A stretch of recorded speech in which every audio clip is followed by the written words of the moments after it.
All right, ladies and gentlemen, welcome to Monday, the 13th of March podcast. Okay, today we are very fortunate from the Summerlin office to have our new manager there, Kristen Makhathini. Kristen, if you could hit *6 on your phone, that would be great so we can hear you. Hello there. Good morning. Good morning. Good morning. Okay, well, let's start off with this. Tell them a little about yourself, how long you've been in the business, where you've been, all that kind of stuff, please. Sure, absolutely. Well, good morning, everyone. Thank you, Rick, for having me. This is super exciting to be joining you guys on this beautiful spring morning. I have been licensed since 2005. So I've been in real estate for 18 years.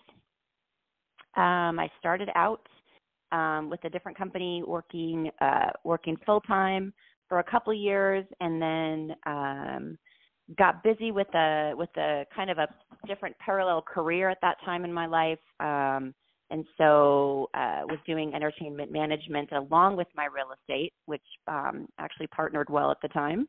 And worked part-time in real estate, kept my license active, and worked part-time for the next several years until I jumped back in full-time in 2017, and also started doing broker management at that time as well. So I have a lot of experience with both sales and being the broker of offices and helping other agents to grow their businesses. Awesome. Yes. And so what made you decide to go into real estate full-time from your other career? Because the other career sounds interesting too. Yeah, so I'll tell you a little bit about that. I grew up in Seattle, Washington, and I was a dancer. I grew up taking dance class, as lots of kids do, and realized at some point that I wanted to do it professionally. So it was always my goal to travel the world as a dancer. So once I finished high school, I actually auditioned for the Sonics dance team, the NBA team in Seattle at the time, for any of you sports fans back when the Sonics were out there. So I ended up dancing for them for 7 years while I went to college. Got a degree from the University of Yeah, it was super fun.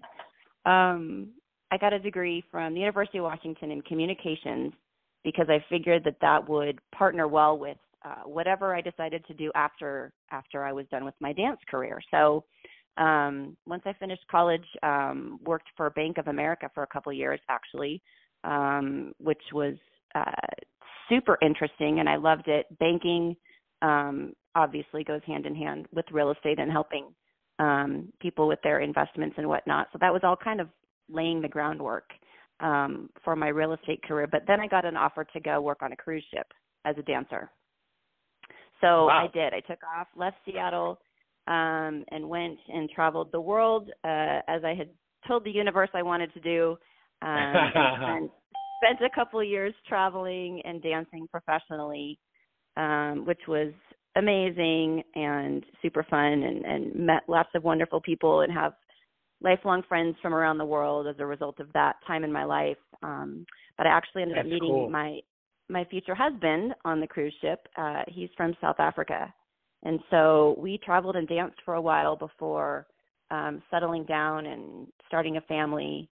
And deciding to, kind of really look at what we wanted to do for the rest of our lives. And that's when we decided about in 2004 to get into real estate. So, my dad actually was living in Florida and was licensed at the time. And he was like, you guys should really start getting into real estate. That was before all the craziness happened, of course. So it was a great time to get in. And we've been doing it ever since. Wow. Okay. So I was going to say, with your last name, Makhathini, it sounds like either a drink with an umbrella sticking out of it in Maui, or like something from South Africa. Yeah. What a great last name. I love it. I get that a lot. People think it's some exotic cocktail, or Italian. People think it's Italian. Right. But it's actually it's Zulu. My husband is he's a direct descendant of Shaka Zulu, and his first language is Zulu, so pretty unique. That is amazing. Awesome. No, well, they probably think you're Italian because it ends in a vowel. That's what it is. Like people think Italian too, because my name ends in a vowel. Yeah, exactly. Oh, that's great. That's great. Yeah. That's great. Well, isn't it great how I think real estate, because I was a musician for years too, and I was doing real estate part time, and and I think real estate because you get to pick the ceiling in real estate, it allows for a lot of creativity. So I think a lot of artists and people like that are attracted to real estate because you're your own boss. You get, really, you get paid what you decide you're worth, which makes, I don't know about you, but that kind of makes real estate attractive, doesn't it? Definitely. Yeah, for sure. And I think it's just interesting how many people I meet and have met since being in this role in this awesome office of ours in Summerlin. How many people have some sort of performance background, right? One of our agents is a magician. He and his wife have worked in magic for years. I've met people who are singers, musicians, actors. In their former life, they did something performance or entertainment related at some point. And I think the partnership lends itself well with real estate just because you're a people person, right? And a lot of those people carry those contacts and those relationships from those performance days in their different other careers through into their real estate career, which really helps them long term. Right. Yeah, I coach a woman that used to be a dancer on the strip with those big headdresses and I can't think what they're called, but she did that for years. Yeah. She did that for years, and I've seen pictures really good. And I know you're talking about in your office, husband and wife team, right? Magicians. Yeah. It's pretty cool. It's very cool. Really and then cool. I coach a new girl, when I say new, to our office, who was a big star in a reality show, who's now in our Scottsdale office and getting into real estate and has a tremendous social media following. So it's a very interesting business to get into. And I think, like you said, a lot of people with talent and, in the arts and entertainment, it's attractive to because, you're your own boss and, you get to pick your own ceiling and or not have no ceiling, and it's great. And then you said some key things there about that office is a tremendous office, and there's some really big producers in there too. Yeah, there really are. It is.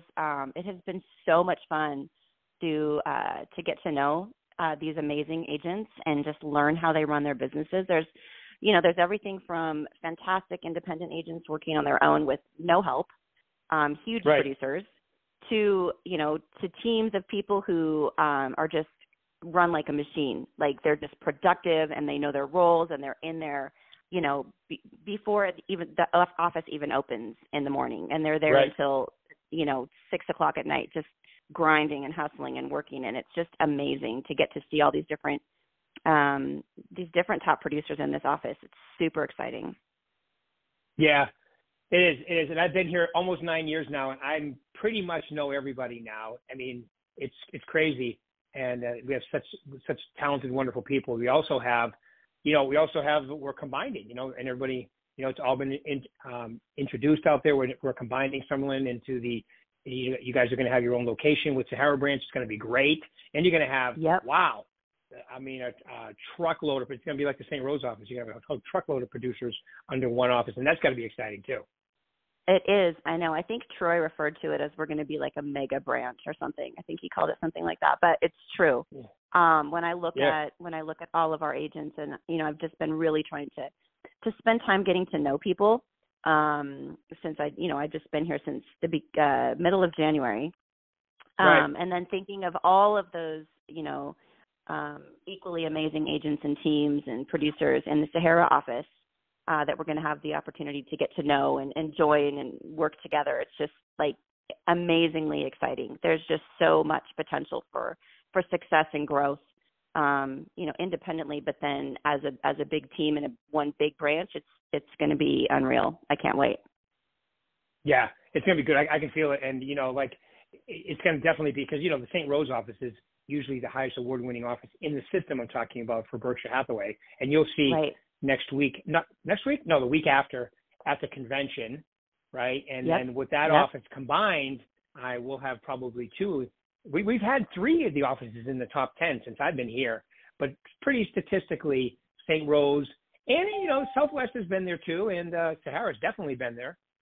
So, and Summerlin's been there too. All of them have been in the top 20 and a few of them in the top 10. And I think now we'll have 2 in the top 10 always in the system because of the sheer size of the offices and the amount of production. So it's going to be great. It really is. It's going to be great. Yep. I agree. All right. So, and one more question, because is that why you ended up in Las Vegas, because of the entertainment background? Yes, it actually is. That's what I thought. We were, That's what I thought, we were in Reno actually for 5 years before this. We were performing in a magic show, in Reno, and then became part of the staff of the company. It was a growing company at the time, and we had been offered a job to go work in Portugal for 6 months, and the magicians we were working with were like, "No, you're not going anywhere. You're staying here." So they made us a great offer, and we decided to stay in Reno, and we ended up buying our first house, which is really kind of what sparked our initial interest in getting into real estate. Bought our first house and had our first child, and then we sold it, bought a second house and had our second child, and we were like, man, this is really cool. This real estate thing is awesome. So after 5 years in Reno, we decided to kind of put the show on the road and bring it to Las Vegas. We were doing a lot of producing and directing conventions and whatnot at the time. So yeah, coming here to Vegas felt like the natural evolution of life. Yeah. Yeah, it's like a bigger Reno, right? More opportunities.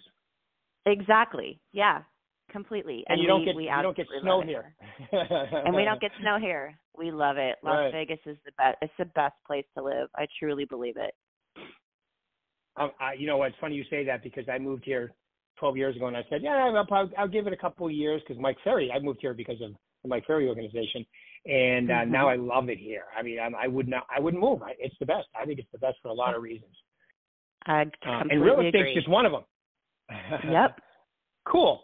All right. So so awesome stuff. Really, I feel like I know you better now. This is great. This is why I love doing these, especially with newer managers and somebody as talented as you. It's great to hear the whole story as well, and everybody else too, because, we'll have some people live on here as you hear people come on, and we also will have this on my YouTube channel. We boost it out to everybody, and then I come up with your marketing piece, which we're going to do next, which is, so now you've been in the business for quite a while as a top producer, and then as a manager, and now with us, which we're and by the way, the agents in the office there already love you, and I'm hearing great things, and I coach a lot of them, so you know that. So if they were going to, no, they do, they do, and a couple of them that aren't easy to make happy have said good things, which is a good sign. So good for you. Awesome. Thank you. Now, I appreciate it. Oh, my pleasure.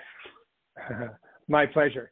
And so, now, as in your job now and working with agents and so forth, you see some common characteristics, right, of agents that are producers.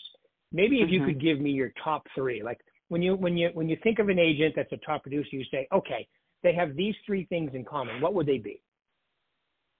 Okay, well, the first thing I would say is they show up. So by that I mean they are present in their business, whether they work, from our physical office location. A lot of our top producers are in the office, working from the office all day, every day. So they show up. That's one example of showing up. They show up for themselves. They show up for their teammates. They are dedicated. They are involved.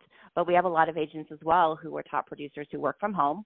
So they're showing up for themselves, and I see it because they're in their production, in their weekly their sales volume, in their awards that they're winning.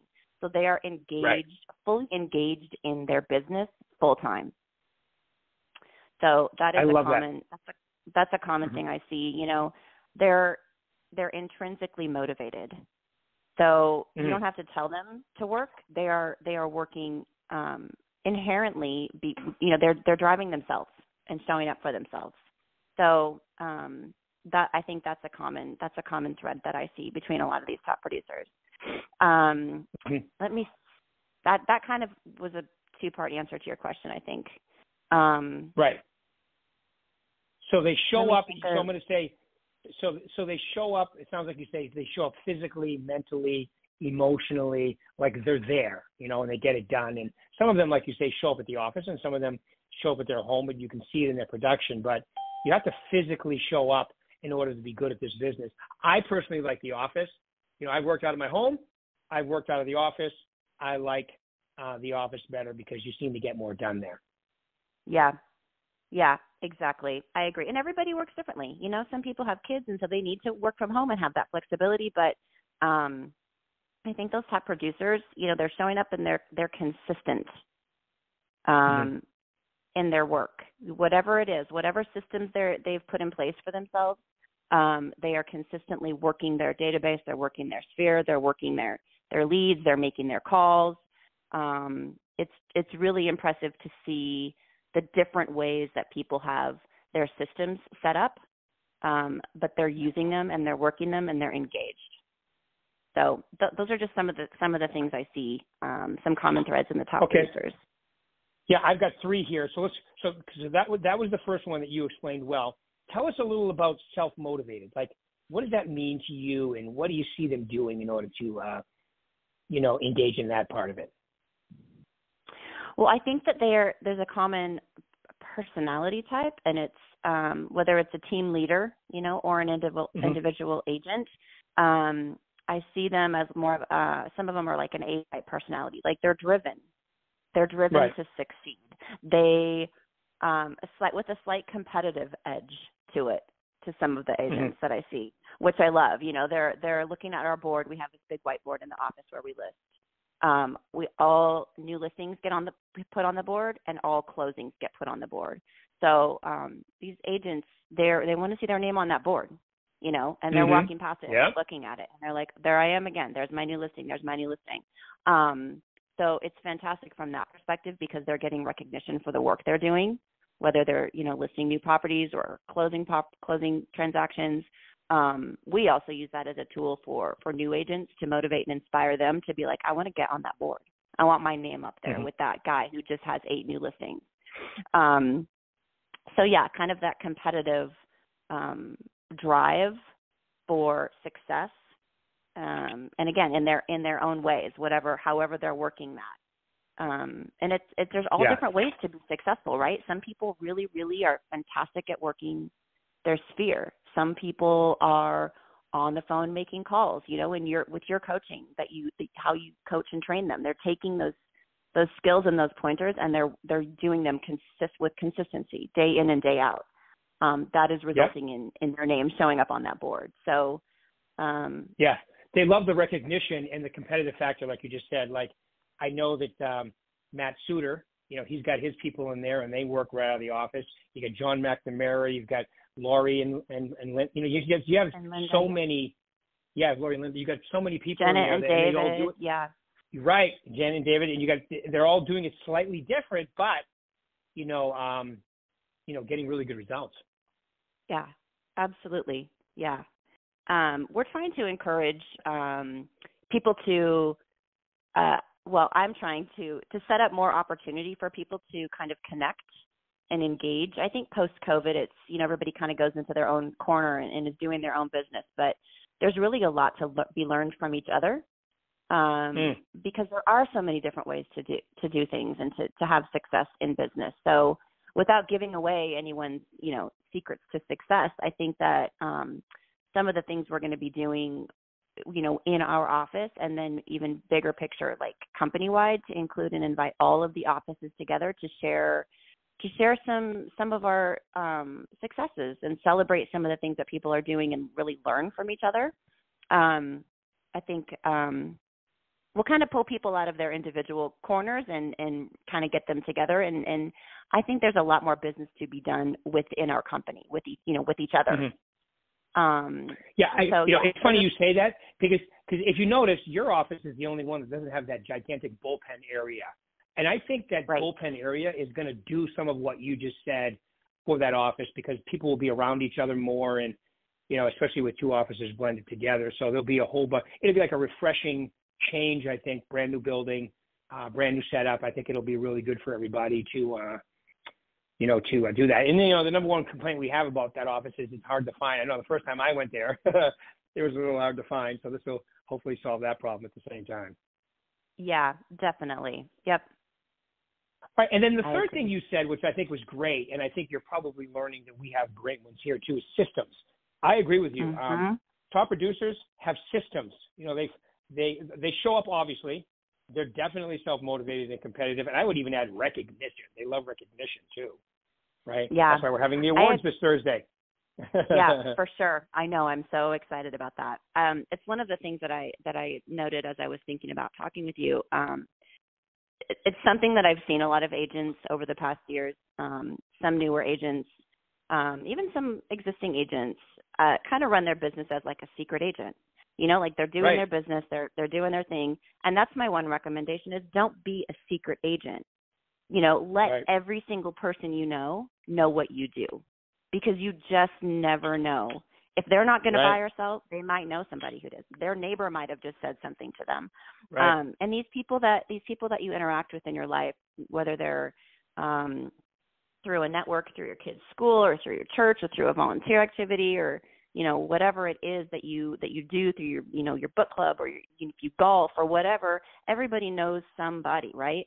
And so these people that know you and like you, they want you to succeed. So letting them know what you're doing, keeping them posted, is so crucial. It's like the first thing I say in addition to don't be a secret agent. You need to set up a system for your sphere, because it is, especially for new agents, it will be the thing that will bring you the most business over time.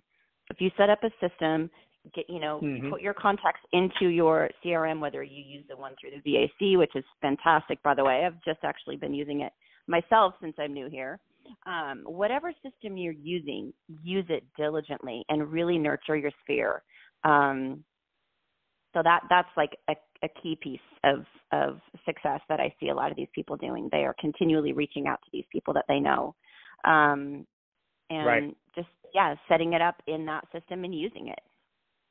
Right. And as you can probably tell now, you've been here long enough to know that we have a tremendous system, the Virtual Agent Center, which is extreme. I call it rock star because it's really good. The marketing is incredible, the templates and everything in there. And our challenge as management for this company is getting more agents to use it. It's shocking to me that more people don't use it. Now, even if I had, an auto dialer and, a legal one, there's only a couple of those, by the way, and I had everybody loaded up in my own CRM, I would definitely be using certain parts of the Virtual Agent Center and not spending money on other ones, because it has everything in there you need, and it has all the marketing, right? So but it's a challenge. So everybody out there who's listening today, take a look at it again if you haven't, and please start using it more consistently, because you've had a chance to look at it now, right, Kristen? I have, yeah. And I can speak to that kind of as somebody coming in from a completely different company, right, with completely different systems.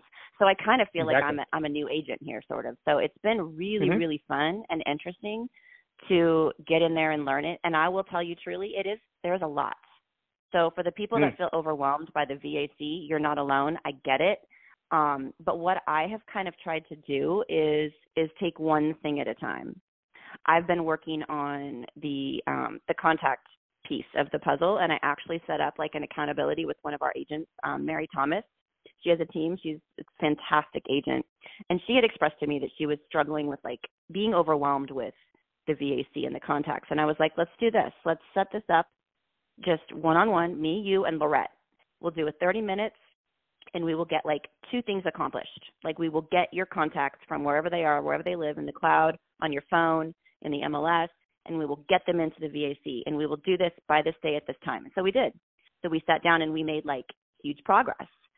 She has like 550 agents, 550 clients, now in her CRM in the VAC. So she was so excited, and she's like, okay, all right, next week we're going to sit down and we're going to start our campaign. So we're taking it like one small bite at a time. And we also, set our own selves up on there so that we're seeing everything that it's sending out to our clients, so we can tweak it and make changes. And it might sound really basic for people who've been doing this and using it, but because I'm new, I have to learn it from the ground up so that I can actually help people with it, because it can be overwhelming, and it's only one piece of so many other things in there that are amazing. Right. But if you just decide to do it, like get an accountability partner. Right. And now that I'm doing it, I'm happy to do that with any of our agents and kind of show them what we've walked through. Lorette is also, amazing and willing to sit down She's with great. anyone. But it really is, once you do it, it just works for you. It is literally contacting clients for you, right? At whatever schedule you set up, whatever you want to share with them. And market reports, them birthdays, anniversaries, neighborhood reports, all of it. Yeah. Got my little daylight savings, change your clock reminder. It's brilliant. It really is. It takes a little bit of time to set it up, but there are people here to help you do it, and it's really great. So that's awesome. Yeah, I love it. That's my experience with one piece of it so far. It's been awesome. Yeah, if you just decide, okay, so how are you going to run your business? Well, I'm going to have a farm. Okay, learn the farming stuff in there. Well, I'm going to, do some marketing of my listings. Great. Use the templates, and you don't, it's. I always jokingly say it's Success Series, and you took a couple of days of mine, so you probably heard me say this. I call it, it's like the buffet at the Wynn, or the Bellagio. It's like the buffet at the Bellagio. You can't eat the whole thing. You can't. And if you try, you look really silly. So you just decide what you're going to use and learn how to use it. It's not that complicated. Get in there, learn how to do a couple things, and then do them well. And then from then you can expand on it and grow and take on more things. But you don't have to do it all at once. It is overwhelming if you try to do that. But there are some really, really key tools in there that if you set them up properly, they can really, really help automate and your productivity. And I just keep thinking of automate and engage. Those are kind of my taglines to myself. Automate some of these systems and engage with my clients through the automation, and it will save me time. Because my focus right now really is less on my own sales and more on getting to know my agents and helping learn what people in the office want, what they like, what they're looking for, what they hope to accomplish, and really helping them with all of that. Right. So I definitely need the automation part for myself. Oh, it's a no-brainer, right? Because it once you set it up, it takes care of it for you, and then if they open stuff, it lets you know. It's great. Yep. I call it stalker good. Yeah. All right. Yeah, exactly. It is. I agree. All right, Kristen. Well, thank you for your time. Any final words you want to leave these lovely people today? I'm just really excited to be here. Like I said, this company is amazing. I've loved getting to know you, Rick. You are just such a fantastic coach, trainer, teacher. Oh, well, thank you. I can't wait to come to more of your classes. You make them interesting. And I guess everyone, I would just say, don't be afraid to dream big. Put your vision out there. Say it out loud. Get an accountability partner, and whether it's me or whoever your manager is, just say it. When you say it out loud and then you start to put the pieces of the puzzle into action, it will work. Whatever you want to accomplish this year, you can do it. It just starts with saying it and then taking action. So, agree 100%, and you can't be afraid to say it. Exactly. Yep. Here to help and support all of you, and just really excited about what this future looks like here with this great company. Well, we are also excited to have you here, Kristen. So welcome, and everything's going marvelously, which is great. We'll keep it rolling. Everybody else, we'll do this again in a week. Kristen, thank you very much for your time today. Love it. Thank you so much. Take care, everyone. All right. Bye. Bye, everybody. Bye.